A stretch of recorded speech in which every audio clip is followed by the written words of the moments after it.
Hello and welcome to the 2013 Sulphur Springs Union School District Candidates Forum, brought to you by AM 1220 KHTS, the Signal newspaper, COC Cougar News, and SCVTV. Voters in the Sulphur Springs Union School District will see 4 names for school board on their November 5th ballot, and 3 of the candidates are with us today. They are Ken Chase, Carrie Clegg, and Lori McDonald. Asking the questions today, we've got a panel of 3 local journalists from the Signal newspaper. We've got Luke Money.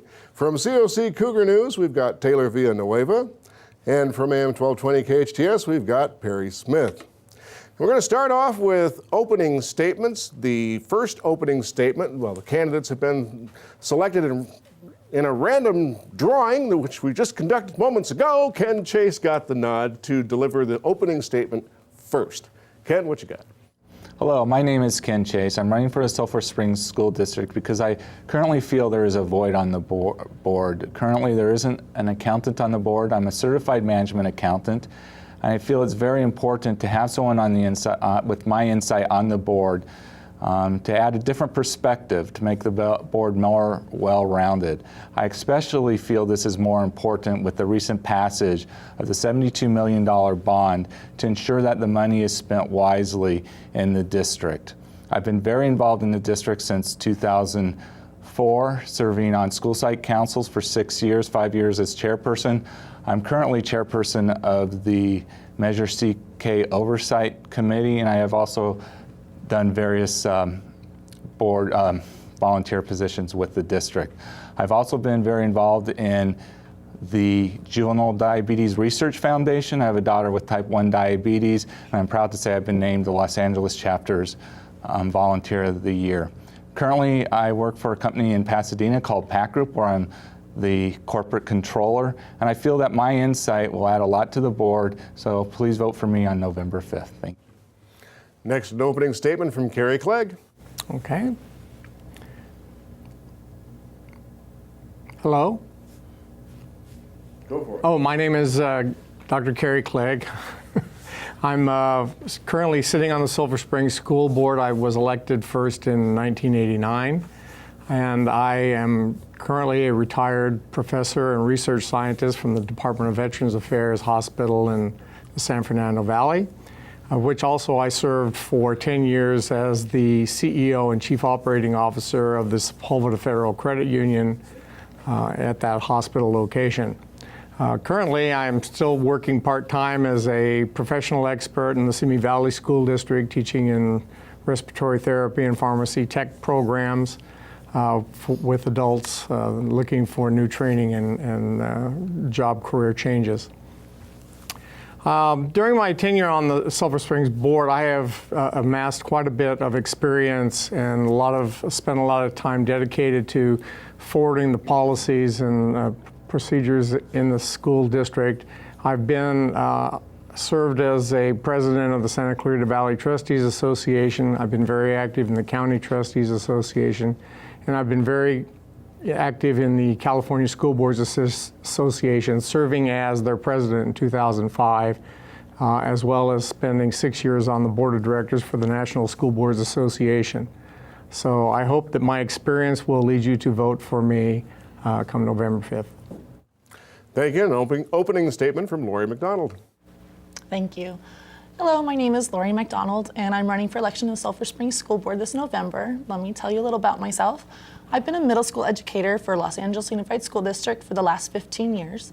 I currently teach physical education, but I have also taught technology, science, health, math, and a summer bridge program for incoming 6th grade students.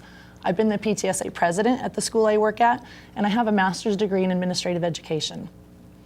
I have served on the Leona Cox School Site Council. I'm involved with the Leona Cox PTA. I'm extremely involved in youth sports in our community, and I have been for the past 14 years, both as a coach and a referee. I've been married to my amazing husband and extremely supportive husband, Kevin, for the last 13 years. We have 3 wonderful children. Our 2 youngest attend Leona Cox as a kindergarten and 5th grade student. Our oldest graduated from Leona Cox, Sierra Vista in Canyon High School. And I'm the only board member and candidate who currently has children in our local schools. I believe that all children deserve a high-quality education with high academic standards as well as enrichment in the arts, physical education, and technology. I've been honored to serve as a governing board member of the Sulphur Springs District since 2012. My credentials, accomplishments, and continued dedication in my community won my appointment to the board over all other candidates. In conclusion, I'm an ideal representative of our community, and I have a vast knowledge of today's educational concerns through experience working with students, parents, staff, and our community members in various roles. I'm a teacher who also has an administrative credential, and I'm a parent with children currently in our schools. I'm dedicated to the families of Sulphur Springs. Please vote for me. Thank you. Thank you. Now again, voters in the Sulphur Springs Union School District will see 4 names on their ballot for school board. The 4 are Ken Chase, he's the one challenger. And then you've got 3 incumbents, and they are Michael Hogan, Carrie Clegg, and Lori McDonald. Michael Hogan isn't here. He declined the invitation to participate. So with that, we're going to go straight into the question and answer phase of this candidates forum. First question is going to come from Perry Smith from AM 1220 KHTS, and the first to answer it will be Lori McDonald. Thanks, Leon. A mother comes to you and says she's upset because her child is having trouble being bullied for having a social disorder, such as autism. How do you think a board member should respond to the parent, and what should be done on the school's end to address the parent's concern? As an educator myself, I deal with bullying in the schools quite often. I would first make sure that the principal of our school is aware of the problem. I imagine they are. It's pretty apparent, often in elementary schools, especially when children are being bullied. And our children with special needs need to have that extra attention. The parents of the bullying, the child who has a special needs also need to be talked with and find out what's really going on and move on from there. So it needs to be forwarded to the schools, and I would help to make sure that it is being addressed that way. Same question, Ken Chase. I would first try to ascertain what the parent has done to make sure the school district is being responsive, and I would direct her in the right direction. I would, if there's a problem, I would talk to the superintendent, see what the school district has done to address the problem, make sure he is aware of the problem. As a parent of a child with type 1 diabetes who has special medical needs, I realize how the number one thing in the district is for not only the child to be comfortable, but also for the parent to be comfortable, because there's a long time out of your day where you're trusting the school for the care of your child. So it's very important for the district to make sure that the child is taken care of and that the parent is at ease. And as a parent, it's when you're not at ease with your child with the special needs, it's a very unsettling feeling. The question goes to Carrie Clegg. Okay, well, first of all, the issue really arises with what power does the board member have to try and help a parent in this sort of situation. And generally, as Mr. Chase has just said, one of the first things we can do is at least advise them in terms of what the proper procedures are for them to try and work their way up. At the same time, it's important that board members communicate with the superintendent issues that come to them, because the superintendent has the authority to make the changes that might be necessary for a parent to alleviate these kinds of problems. Unfortunately, most board members do not have direct authority to do anything at a particular school site, but they do have authority to see that the superintendent is investigating and carrying out the proper procedures.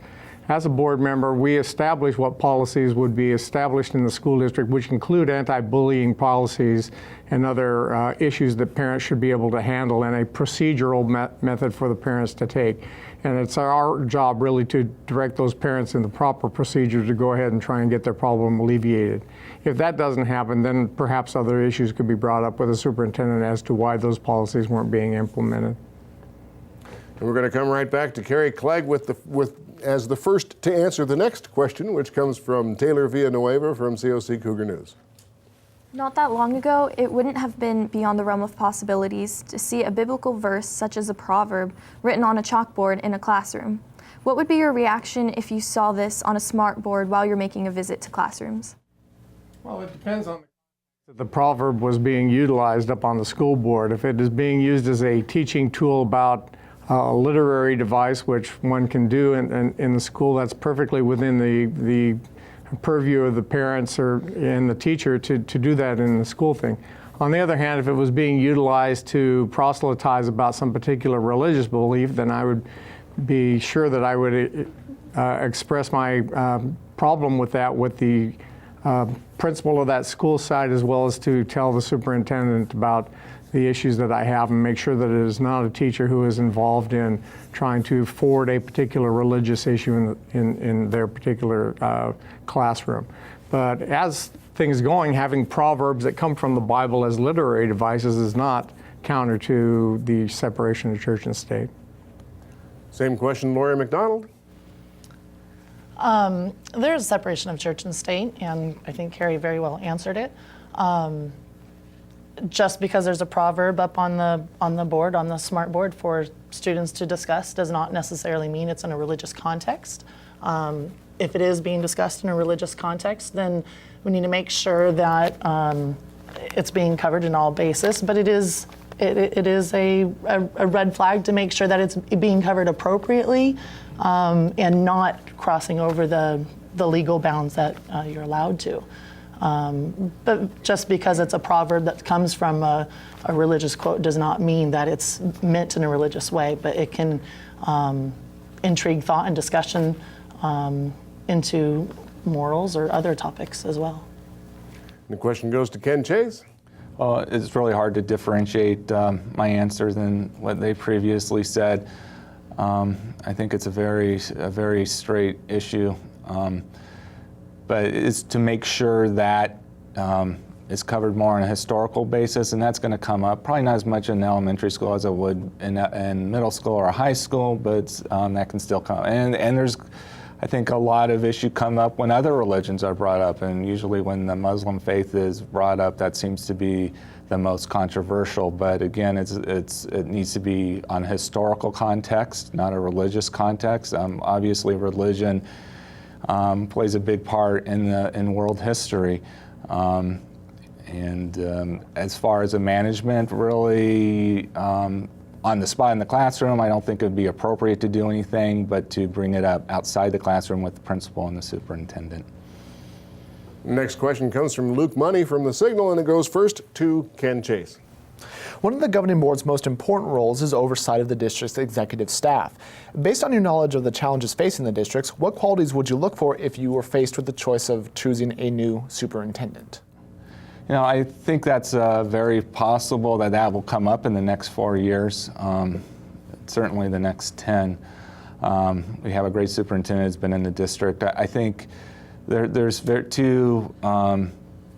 two sides of the district. You need to make sure someone is very educational, well-rounded, also has very financial background, and that can run both the education, the service we provide to our students and our parents, and also to make sure that the district stays fiscally responsible. And a big part of that is make sure they have great management skills to oversee the employees of the district, especially the assistant superintendents, and to check in what experience they have in that area and make sure it fills the needs of the district. Same question to Carrie Clegg. Okay, well, as I understand it, the first thing is that the school board, the only person that the school board actually has direct authority over and hiring authority is the superintendent. So we don't really supervise any of the other higher staff. But it is important that the school board does hire a superintendent that meets the entire needs or as close to the needs of the school district. And therefore, during that process, it's important that the school board participates in the interview process and looks for those characteristics that the staff will support as well as the community will support, since that's what we are really representing as school board members, the community input into that school district. And it's going to be a very difficult choice if we do have to look for a new superintendent in the next 4 years, because the current superintendent we've had has been very successful in meeting the needs of not only the community but the children in the Sulphur Springs School District. But I'm sure that the process that we have established will find an adequate position. The question goes to Lori McDonald. Thank you. I believe our superintendent needs to share the vision of our school district, and that's something that we would be looking for. We'd be going through interviews and getting input not just from ourselves, but as Carrie said, from the other stakeholders in our community, our parents, our community, the teachers, our existing administration. And as school board member, the superintendent is the one person that we have direct supervision over. So it's important that we make sure that we make the right choice. We have a very informed choice to do. Thank you. Okay, you're watching the 2013 Sulphur Springs Union School District Candidates Forum, and it's brought to you by the Signal newspaper, by COC Cougar News, by AM 1220 KHTS, and SCVTV. And if you miss any portion of it, you're going to be able to see and or read about it in all sorts of different places. You got hometownstation.com, you got cougarnews.com, signalscv.com, and scvtv.com. So all these .coms. We're going to have time for one more question before we take a quick break. Question's going to come from Perry Smith from KHTS, and it's going to go first to Lori McDonald. Thanks, Leon. What's one area where the school district successfully addresses a challenge, and where's one area where the solution could be improved, and how would you improve it? A challenge. I believe our current challenge is the Common Core state standards that are coming up, in how to address those needs the best. I think we already have a good leg up on that. We have a lot of technology available to our district already that we just currently did a huge upgrade to our system. And we are luckily that we're more prepared for the common standards to do those assessments and have our children already addressing to be well prepared to take the Common Core standards. Our teachers and our administrators are already working. We're already doing professional development to have our teachers ready, and we're already working on delivering the Common Core standards to our children already, so they will be prepared. And I think we're addressing it very well. Question goes to Ken Chase. Well, I think where the district could have done better is really planning, being more proactive versus reactive with the state budget. Unfortunately, periodically the California budget does a downturn, and it really hurts our schools. And a lot of the schools are forced to do layoffs and a lot of cuts. And with the recent downturn, cuts are going to be inevitable. But I think what the district could have done better is set a higher reserves so that when the downturn comes, that there's money to keep teachers, because not only do you have the human resource element of that, there's also the business side of that, and both are very important, because now as the money comes back and we can replace the laid off teachers, we're going to have, we're going to have to have training costs and stuff which can be avoided. The question goes to Carrie Clegg. Well, after hearing Mr. Chase, I actually have to change my answer, because I think part of his response to this really needs some clarification.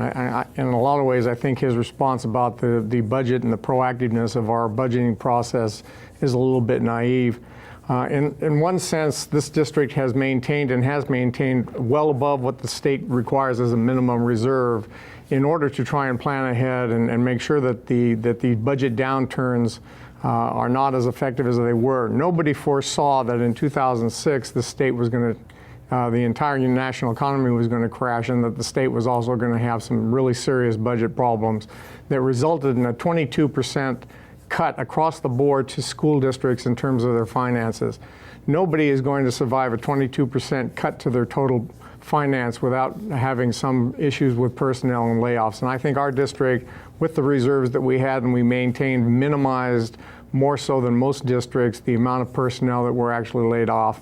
And in that process, we've been very successful at keeping our programs going and our students successful. Thank you. We're going to take a quick break and come right back with more of the 2013 Sulphur Springs Union School District Candidates Forum.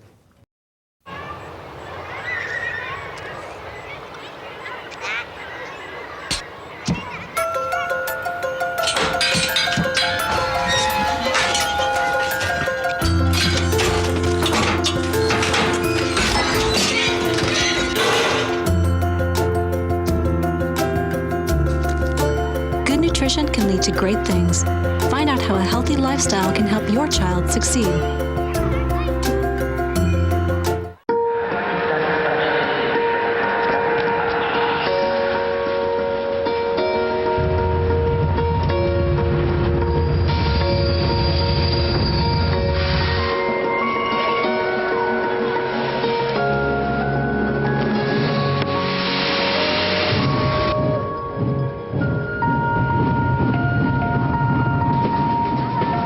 Explore new worlds. Read.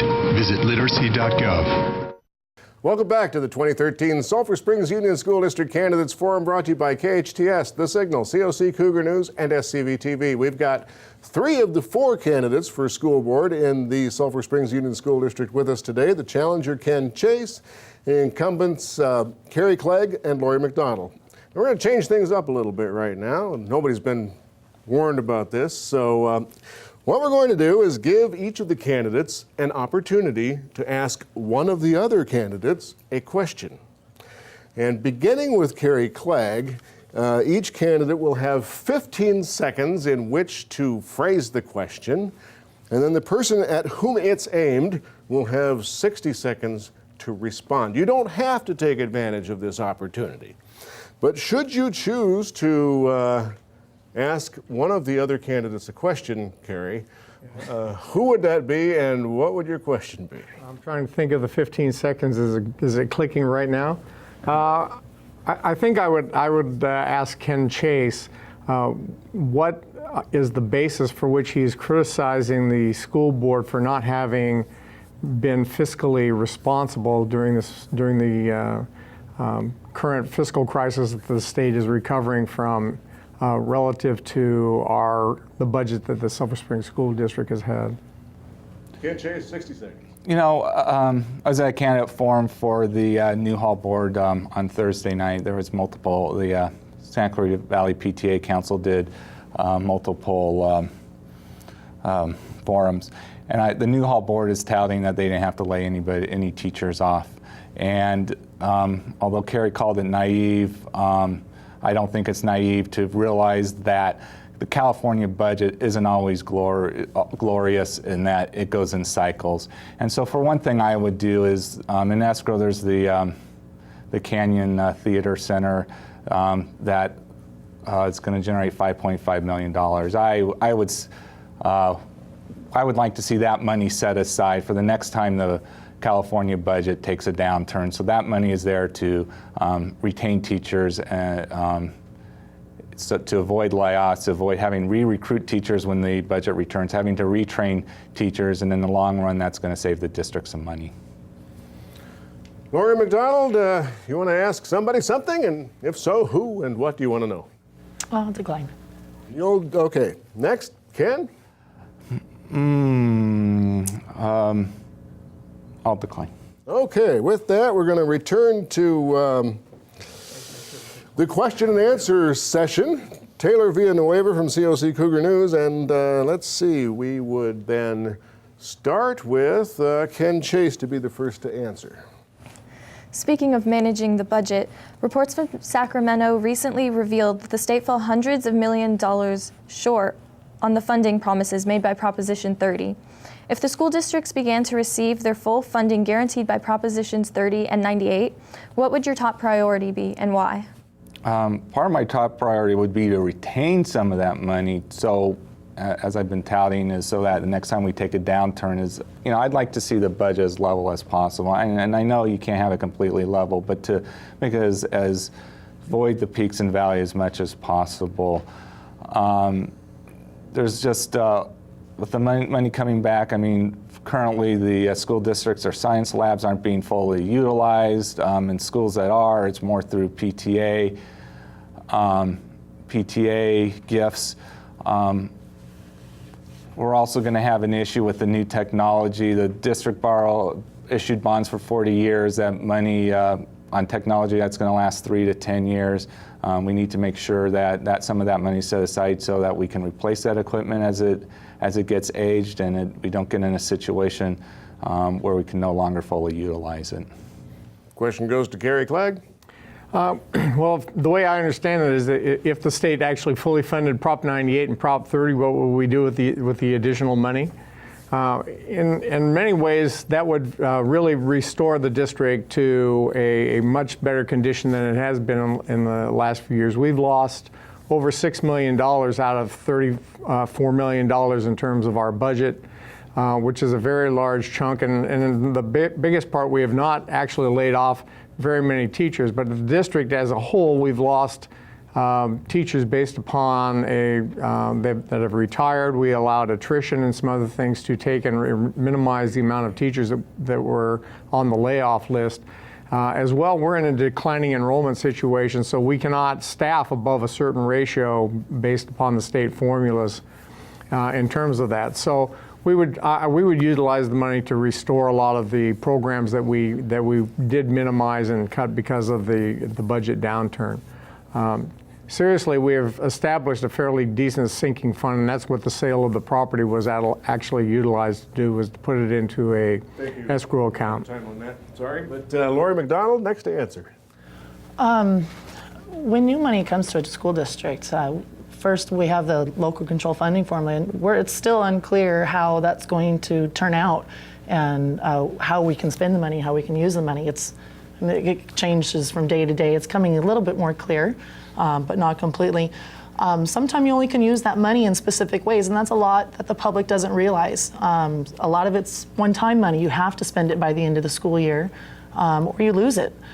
So as schools, districts, we have to have a plan of how we want to use that. And as we get additional funds, we've already been talking about on the board and what we want to restore and how we want to do it. I think it's good to also consider to give the choice to the community, to the parents and the schools, and how they want to best spend any money that we may be able to have allocated to them. And I think enrichment and intervention is important. Enrichment in the arts, the physical education, and technology. We definitely need to keep our teachers professionally developed so they are current with trends. And we just invested in a bunch of technology, and we already have a plan to continue with that. Speaking of money, the next question is going to come from Luke Money from The Signal, and it's going to go first to Lori McDonald. What is your view on charter schools? And would you consider approving one if you thought it met a need in the community served by the Silver Springs School District? Why or why not? That's an involved question. Charter schools, I have nothing against charter schools. I think they're good in an area where they're needed. I don't think our valley, the entire Santa Clarita Valley, I don't think any of our schools in the valley have a need for a charter school, but they do have their place. They definitely need to be looked at, their instructional program, how they are funding themselves, because they're a public school program just like we're a public school program, and they're overseen by the governing board of the district that they're in, which if they were to go to Sulphur Springs, that would be us. So that also reflects upon us on how we choose. If they are a failing school district, that would reflect poorly on us. So we need to make sure that they are fiscally sound, that they're instructionally sound. And if we're not meeting the needs of a particular group in our school districts, I would hope that we would become aware of it and be able to address it ourselves before we would go to a charter school. Question goes to Ken Chase. I feel that anything that creates competition in the school system is a good thing, and charter schools is part of that. And I feel that if a charter school came before the board and it met the various criteria of the state that is needed to implement the charter school, they had a good plan, they had a good budget, that would show that they're successful, I would vote in favor of it. Obviously, if they were unable to show that, I would be against it. But what I would like to see is that the schools, the Sulphur Springs School District, come out on top, and that having charter schools would make us that much better. Charter schools in 60 seconds, Carrie Clegg. Well, it's going to be tough. I have no problem with charter schools if the charter schools are in fact following what the purpose of the original charter school law was intended for, and that is that they provide innovative programs that are not available in the districts and the areas in which they're supposed to be, and that they serve all students, including low-income and special ed students, which many charters, in fact, do not do in terms of their programs. We have had some issues with charter schools in the Sulphur Springs School District, and most of the ones that we have looked at and reviewed their charters, their educational program as well as their plan for special ed students and low-income students did not meet the proper muster, and therefore we would not support those kinds of things, schools. If they in fact came in, as Ken Chase said, with a novel program that was designed to help all students in the district, and something that our school district couldn't provide, and they met all of the state's criteria, then the school board would vote for it, and I would vote for it as well. Next question is going to go back to Carrie Clegg, and it's going to come from KHTS News Director Perry Smith. All of the local public school districts are losing funding, the funding that they receive, which is based on attendance, due to the growing popularity of charter and private schools in the Santa Clarita Valley. Is there anything the Sulphur Springs School District can do to lessen the impacts of this? Well, what the Sulphur Springs School District is doing and has been doing is to provide a superior program for the students in our district that allows them to be successful. And if the criteria has to be the state testing, then we're one of the highest, amongst the highest in the state. Most of our 8 out of our 9 schools are above the state's 800 target, and the other one is very close. We have excellent staff development, and we've moved into a professional learning community formula, which has been very successful at allowing for cross grade help, and as well as within grade help between the teachers. And the students are becoming very successful, and they're doing well on their tests, and we're working very hard to bring our lowest performing students up so that our scores remain high. And I think if you provide them with an attractive, successful environment, there's no need for our parents to go to charter schools. Same question to Lori McDonald. Gary, you answered it very well. Our charter schools in our district, I think our school district is doing very well. Our parents, I think, are being well served. Our children are being well served. And I forgot the rest of your question. You can restate it. Sure.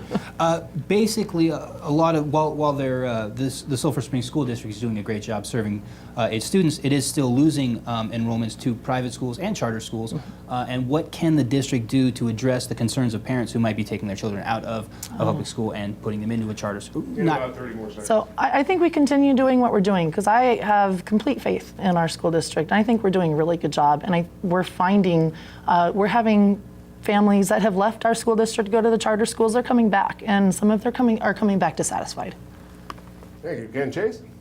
Yeah, I think I addressed a lot of this in my previous answer, but we make some Sulphur Springs schools the best schools that their kids can attend. And I do think we have great teachers, and we do provide a great education. And with the current board, I have no qualms about the education they're providing, and I'm more looking at the finance side. So I think just keep on providing a great education, great communication with the parents, keep it children with special needs, learning disabilities, keep on providing the best education we can for all sectors of the school district, and not give them a reason to go anywhere else. And no matter what you do, some people might think the grass is greener on the other side, but keep that to a minimum. You're watching the 2013 Sulphur Springs Union School District Candidates Forum. We're going to take a quick break and wrap it up. Are you getting this, honey? Oh, prime time. We are rolling. All right, Mama's gonna bring it home. Mama's gonna bring it home. Okay. Come on, watch this guy. Oh, backwards. Oh, don't. Okay. It went into Bob and Carol's yard. Oh, no? Okay, here it comes. Oh, Mom! Challenge your kids to be active and eat healthy. All right, let's see what you can do. Let's go. They might surprise you. Let's go. Search We Can for more ideas on how you and your kids can get healthy together. Don't look at me. Your hair's a bit frizzy today. Oh, you should pick that up. Every day, kids witness bullying. For you. They want to help, but don't know how. Teach your kids how to be more than a bystander. Visit stopbullying.gov. Welcome back to the 2013 Sulphur Springs Union School District Candidates Forum, brought to you by the Signal newspaper, AM 1220 KHTS, COC Cougar News, and SCVTV. There are 4 candidates running for school board in the Sulphur Springs Union School District, 3 incumbents and 1 challenger. The challenger is with us today, and he is Ken Chase. 2 of the incumbents are here, Carrie Clegg and Lori McDonald. Next question comes from Taylor Villanueva from COC Cougar News, and it's going to go first to Ken Chase. What would you say to someone who felt that there should only be one elementary school district to service the Santa Clarita Valley, and why? You know, one thing I like about Sulphur Springs School District, I think the size is perfect. It's small enough where you get to know everybody. I mean, I've known the superintendent very well for 2004. I've known all the board members very well since 2004, except, you know, Lori, since she's come aboard. And I really like that small. I think it gives a very nice hometown feel, and that everybody's approachable, that you can get your issues addressed. As I mentioned with my daughter with type 1 diabetes, and you get very involved with the district, and I've always been able to approach everyone, and I think that's a great asset. I think if all the districts combined, you would lose that, and I don't feel I have that with the Hart district like like where my children are, like I do with the did with the Sulphur Springs district. The consolidation question, Carrie Clegg. Well, it's very interesting that you should ask this question, because it's gone around in our community and all of the communities for many times about whether we should unify and form one single district. A single elementary idea is sort of a novel way of approaching to it, but the reality of the Santa Clarita Valley is that there are culturally very different teaching cultures and philosophies in all of the 4 elementary districts that are out here, and not anyone is any better than the other. We all are all very successful and do very well.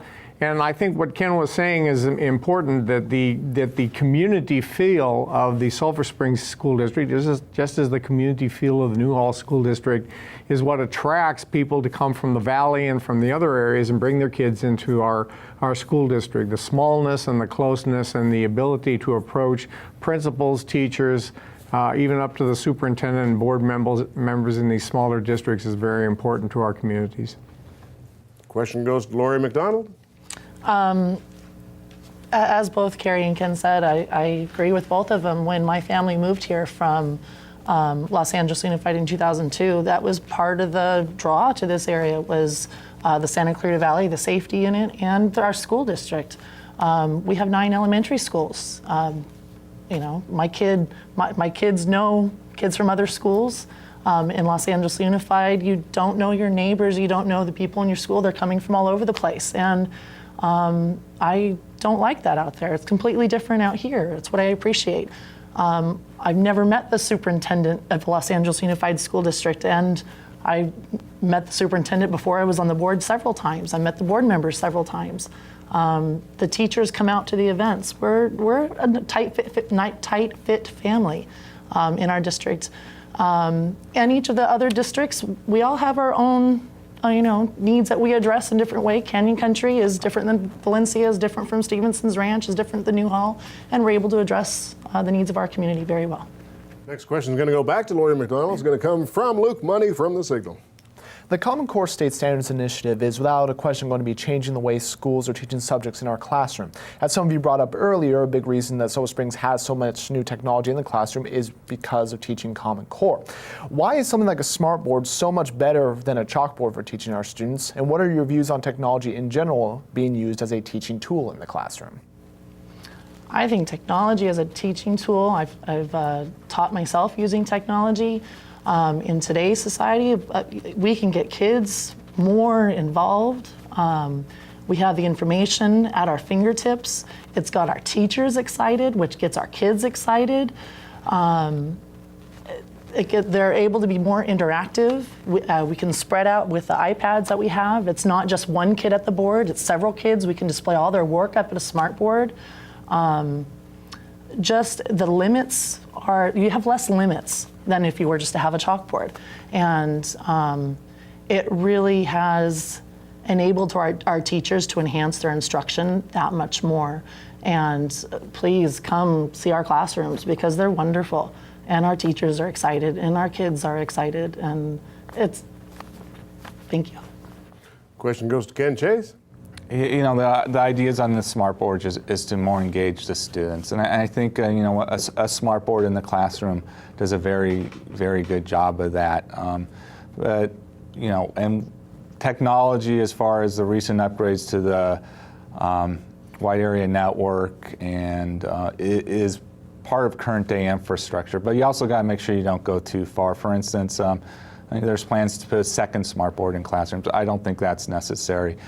They recently installed a lot of, every classroom with a smart board, and they replaced existing smart boards that was working. They just made 158 smart boards obsolete at their last meeting to accomplish that. So also, science labs haven't been utilized, and there was an idea as well, why don't we just have a lesson taught in a science lab and then broadcast it to their rooms? And I think that takes away from the advantages of both. The idea of a science lab was to be interactive.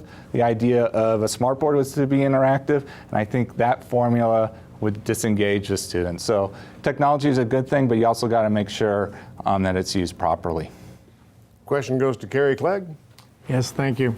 Well, you know, this is a technological society, and if you maintain teaching standards and teaching protocols and teaching strategies that are in the 1950s, 1960s, and 1970s, you're going to lose students, you're going to lose dropout rates are going to increase, and you're going to have parents that are bolting for the private schools and the charter schools that may have those particular advantages.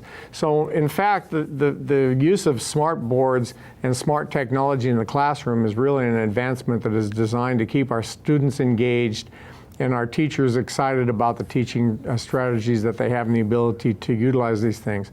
My 2-year-old grandson can work the TV changer for the cable box better than I can.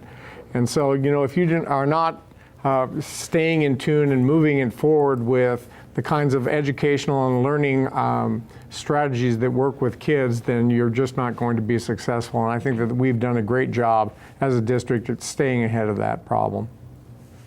The final question today is going to go first to Carrie Clegg, and it's going to come from KHTS News Director Perry Smith. If there's a decision that has to be made, all things being equal, between teacher layoffs and cutting a program at school sites district-wide, how do you make that decision and how do you evaluate that? Well, it's a very difficult decision. When we do have choices to make between teachers and programs, it usually has to do with, one, how many students do we have and how many teachers do we have that determines how many teachers may be on that particular layoff list. And as well, the programs have to do with whether or not the program is meeting its needs, is successful, and is being funded by the state. As you know, or in terms of this last fiscal crisis, many of the categorical programs that the state was funding piecemeal basically were lumped in and said, well, go ahead and utilize whatever you want from that funds in any way that you can to save either teachers' salaries or other things, and that's what we did for those kinds of categorical programs. I think the state has finally come around to realizing that the old piecemeal way of funding programmatic issues is not viable. This is why they've gone to this local control funding formula, which is going to be more student needs based in terms of how it comes to the district. And I think at that point we can make those kinds of decisions thoughtfully. Thank you, Lori McDonald. That's exactly where I was going to go with the local control funding formula. There is money that's attached to the kids, and the decisions are being given to the schools, to the districts, on how to best spend that money to fit your school, to fit your district. Whereas before is, if you want this money, you have to do this program. And it doesn't work that way. every school is different. You can't do a cookie cutter to say this is how you do this and this is the money we're going to do to fund it. And as we've seen before, you pull the money and it goes. If you give us the money and give us the decisions how to use that money best in our environment, in our schools, let us be the best. We know our kids. Let us be the best. Make the best decision on how to spend it. And if we decide we need a lower class size ratio or a certain type of program to fund that, with this type of funding, that's what we can choose, what fits best. And the question goes to Ken Chase. Hopefully I can answer the question a little bit more directly.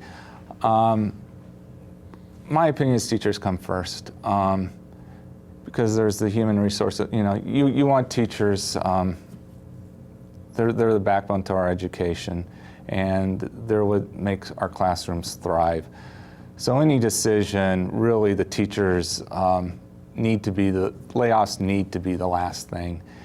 And I have stated earlier to be proactive years before you get into trouble on the budget, and also that way you don't have to retrain them after you lay off teachers. Any other program I would put first before teachers to make sure that's what's necessary for the district to survive in the long run and to be the most efficient and provide the best benefit to our children. That wraps up the question and answer portion of this 2013 Sulphur Springs Union School District Candidates Forum. I'd like to thank our panel of journalists. From the Signal, we had Luke Money. From COC Cougar News, Taylor Villanueva. And from KHTS AM 1220, Perry Smith. And now we wrap up with a 90-second closing statement from each of the candidates, beginning with Ken Chase. Thank you for having me here. I'd like to thank Signal, College of the Canyons, KHTS, and Santa Clarita Valley TV. I've lived in this district for over 20 years. I think it's a great district. Unfortunately, there's not an accountant on the board. I'm a certified management accountant. I can add a lot of insight to the board as issues come up to add a different perspective. And with that, I feel I presented a lot of issues that need to be addressed in the district to make a good district even better. And for that, I hope that you'll vote for me November 5th. Thank you. Gary Clegg. Well, thank you. I also want to thank all the members of the panel from KHTS and College of the Canyons and the Signal for their time, and SCVTV for providing this candidate forum for us. I think that I have demonstrated over 24 years of experience and dedication to the district. I had 5 children that went through the school district and Pine Tree Elementary School, and have gone on and become successful in our community. And I now have grandchildren that will soon be entering our school district, so I'm looking forward to continuing to serve the needs of the students in our district. All of the years that I have spent on the school district has been dedicated to furthering the policies and procedures that have made this district successful. There are some continued issues that we have to do with the spending of the Measure CK bond funds that I would like to oversee and make sure that they are spent as we had advertised to our constituents. And I hope that my experience and my dedication to the district is sufficient to have the voters continue to support me and vote for me. Thank you. And you get the final word today, Lori McDonald. Thank you. I believe I'm an ideal representative for the Sulphur Springs School Board. I have a vast knowledge of today's educational concerns. I'm involved in our community. I'm a teacher. I'm a mom. My kids are in the school. I'm the only candidate and current board member with kids in the school district. I'm the only female running for this election cycle, and I'm one of 2 females that's currently on the board. I believe I'm an asset to the school board, and please vote for me. Thank you. Well, that wraps up the 2013 Sulphur Springs Union School District Candidates Forum. On behalf of the Signal newspaper, KHTS, COC Cougar News, and SCVTV, I'd like to thank the 3 candidates for joining us today. Ken Chase, Carrie Clegg, Lori McDonald. I'm Leon Warden, reminding you to vote on November 5th.